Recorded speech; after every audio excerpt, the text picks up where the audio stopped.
The billionaire's daughter was screaming so loud, champagne glasses were vibrating on tables. Everyone in the city's most exclusive restaurant was frozen, staring. Nannies had quit. Psychologists had failed. His fiancée was literally dragging the child across the marble floor by her arm. Then, a waitress with a stained apron did something that made the entire room go silent. Something so simple, yet so genius, that the billionaire fell to his knees. But what this waitress didn't know was that accepting his job offer would put her life in danger. Before we dive in, if you love stories of karma, justice, and shocking twists, hit that subscribe button and turn on notifications. Trust me, you don't want to miss what happens next. The Ivory Room wasn't just expensive, it was where billionaires went to be seen. And tonight, Marcus Blackwell, the ruthless CEO who owned half of the city's skyline, was losing control. His 7-year-old daughter Emma was on the floor screaming, not crying, not whining, full-blown terror-filled screaming. His fiancée Scarlett, a stunning socialite with a smile that never reached her eyes, was yanking the child's arm. "Get up, Emma, you're embarrassing Marcus in front of investors!" Emma screamed louder, kicking, covering her ears. Marcus looked helpless. "Scarlett, stop! She's having an episode!" "She's acting out because you spoil her," Scarlett hissed back, forgetting the phones that were already recording. The restaurant manager was sweating bullets. Guests were whispering. This was a PR nightmare. That's when Maya stepped forward. She was nobody, just a temp waitress with frayed shoes and rent due in 2 days. But she'd seen that look before, on her younger brother's face. This wasn't a tantrum. This was sensory overload. Maya grabbed a soft cloth napkin and walked straight past Scarlett's protests. She dropped to the floor next to Emma, not touching her, not speaking. She just draped the napkin over her own head and sat there, cross-legged, silent. Emma's screaming hitched. She stopped thrashing. She stared at this strange person sitting under a napkin like it was the most normal thing in the world. Slowly, Maya lifted one corner and peeked out. She held up 3 fingers, then 2, then 1. She dropped the corner. Emma blinked. The noise around her suddenly felt less. The scary lady wasn't grabbing her anymore, and this person wasn't demanding anything. Emma crawled under the napkin. For 30 seconds, the entire restaurant held its breath as a billionaire's daughter and a broke waitress sat huddled under a cloth. Then Maya lowered the napkin. Emma was calm, breathing steady. Maya stood up, brushed off her apron, and looked at Marcus. "She's sensory defensive, sir. The crash overloaded her. Grabbing her makes it feel like her skin is burning. She just needed a reset." She turned to Scarlett. "And never grab a child mid-panic. It teaches them that safety is something they have to fight for." Then Maya walked back to the kitchen. Someone started clapping. Scarlett's death glare cut it short, but the damage was done. Marcus watched his daughter sip water with steady hands. For the first time in months, Emma wasn't catatonic after an episode. She was okay. "Who is she?" Marcus demanded. "Just a temp, sir. I'll have her fired for—" "If you fire her," Marcus interrupted coldly, "I will buy this building and evict you by morning." After the meal, Marcus called Maya over. He slid a check across the table. $5,000. "I want you at my estate tomorrow morning, 10 a.m. We need to discuss a permanent arrangement." Maya's hands shook as she took the check. This money could save her from eviction, buy her mother's heart medication. But Scarlett's eyes were burning holes into her back, and Maya felt it, deep in her gut, that $5,000 wasn't just a tip. It was a declaration of war. Nora moved into Blackwood Manor the next day. It was a French chateau disguised as a fortress, beautiful, cold, and intimidating. Arthur's offer was simple: be Lily's companion, live-in position, generous salary. This is a trial, Arthur warned. 1 week. If Lily has a meltdown or if you're here for the wrong reasons, you're out. Do we understand each other? Yes, sir. What Arthur didn't say, Isabella lived there too. And she had no intention of letting some waitress steal her billionaire. The sabotage started immediately. Day 1. Lily's noise-canceling headphones mysteriously ended up in the dishwasher. Ruined. Oh, the maid must have made a mistake, Isabella said with fake sympathy. Nora built a pillow fort instead. Lily loved it. Day 2. The kitchen forgot Lily's dietary needs and served mushroom-heavy pasta. Lily started gagging. Nora turned it into a game. Food scientist teaching Lily to inspect her meals. Crisis averted. Day 3. Isabella's perfume got heavier. The floral scent was so strong it made Lily's eyes water during breakfast. Nora started having meals in the garden. Arthur noticed everything. He started coming home earlier, watching from doorways as Nora and Lily had silent disco parties, built blanket cities, invented sign language for too loud and need space.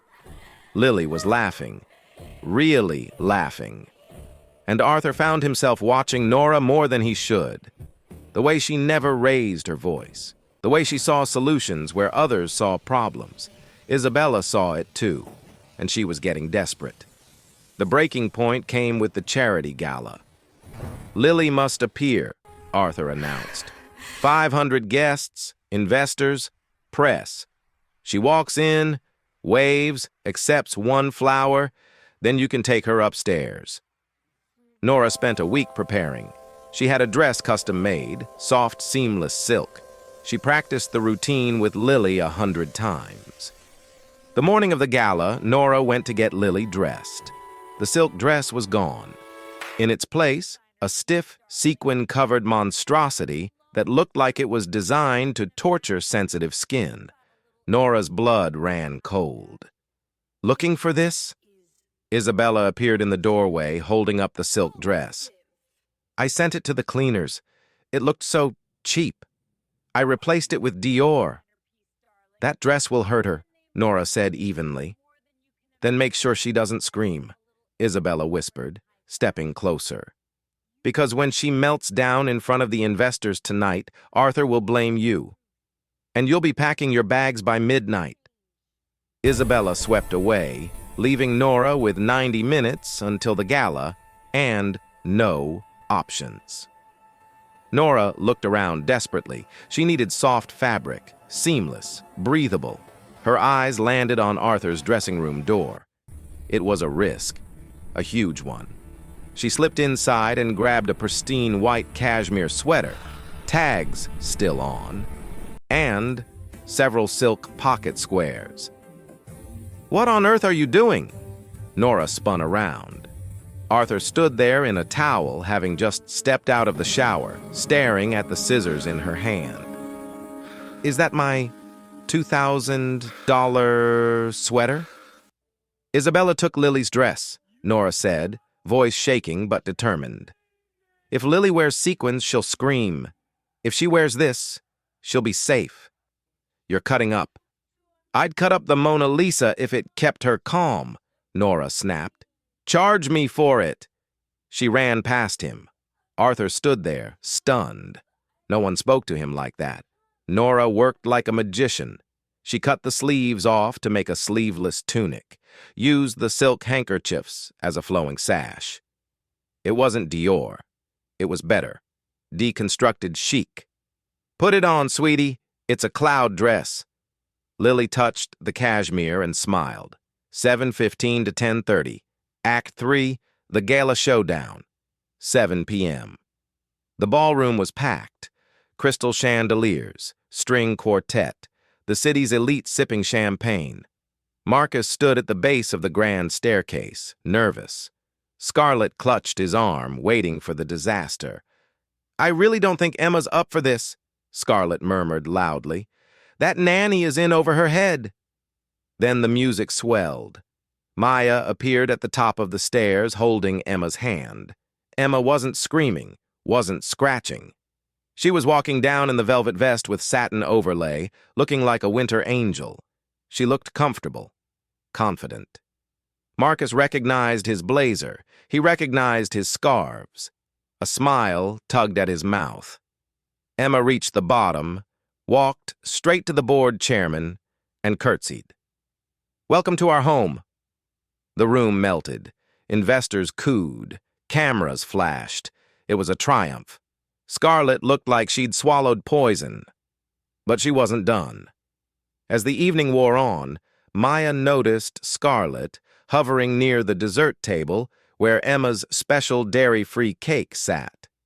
Scarlett's hand moved quickly, dropping something into the frosting when she thought no one was watching.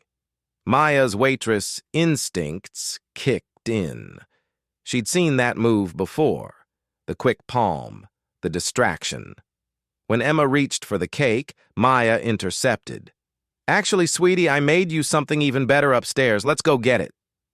"But I want cake," Emma protested. "Trust me, this one's spectacular." As they walked away, Maya glanced back. Scarlett was watching with barely concealed fury. Upstairs, Maya called Marcus. "Don't let anyone touch Emma's cake. I think Scarlett put something in it." Marcus's voice went deadly cold. "Are you certain?" "I'm a waitress, Mr. Blackwell. I know when someone's tampering with food." 20 minutes later, Marcus had the cake tested by his private physician. Concentrated sedative. Enough to trigger a medical emergency in a child Emma's size.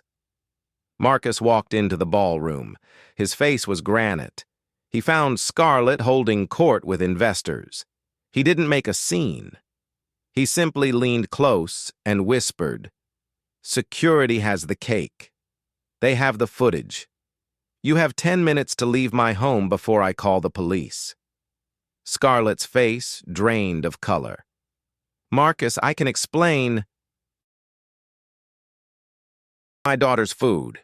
His voice was quiet, lethal. "You've been sabotaging Maya for weeks. I have documented everything." "She's a waitress," Scarlett hissed, mask cracking. "I'm a senator's daughter. You're choosing her over me?" "She saw my daughter as a human being," Marcus said. "You saw her as an obstacle. We're done. Security will escort you out." Scarlett's eyes filled with rage, then calculation. "You'll regret this, Marcus. I'll destroy you in the press." "Try it," Marcus said calmly. "I have 12 security cameras that show you poisoning a child. See who the press believes."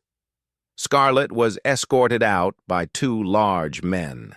Her designer heels clicked furiously against marble as she screamed threats. The guest pretended not to notice.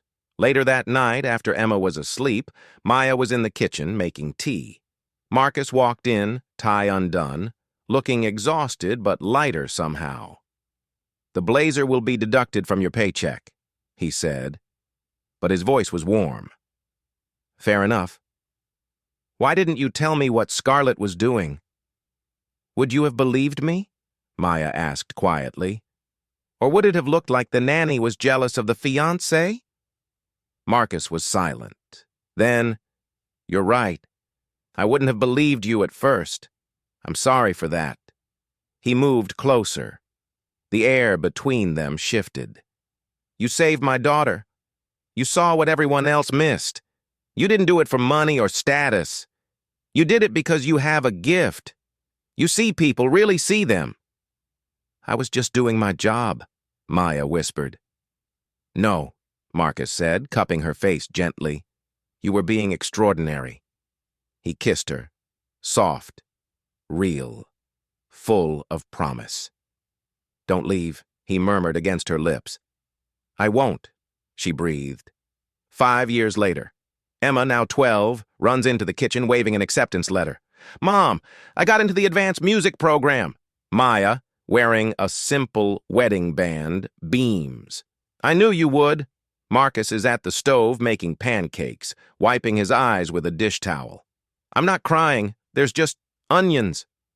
Dad, you're making pancakes, Emma says dryly. They laugh. A real family. Built not on perfection, but on understanding. Maya wraps her arms around Marcus's waist. You know, you still owe me for that blazer. Put it on my tab. He grins. The former waitress had done more than serve a billionaire. She'd saved him. She'd saved his daughter. And she'd built a family from broken pieces. And that's the story of how one simple act of kindness took down a saboteur and built a family. It just goes to show, never underestimate the person serving your coffee. They might be the strongest person in the room. If this story gave you chills, smash that like button. What do you think Scarlett deserved? Should Marcus have called the police immediately? Drop your thoughts in the comments. And if you want more stories of karma, justice, and shocking twists, subscribe and hit that notification bell. I post stories like this every week that will keep you on the edge of your seat. Thanks for watching, and I'll see you in the next one.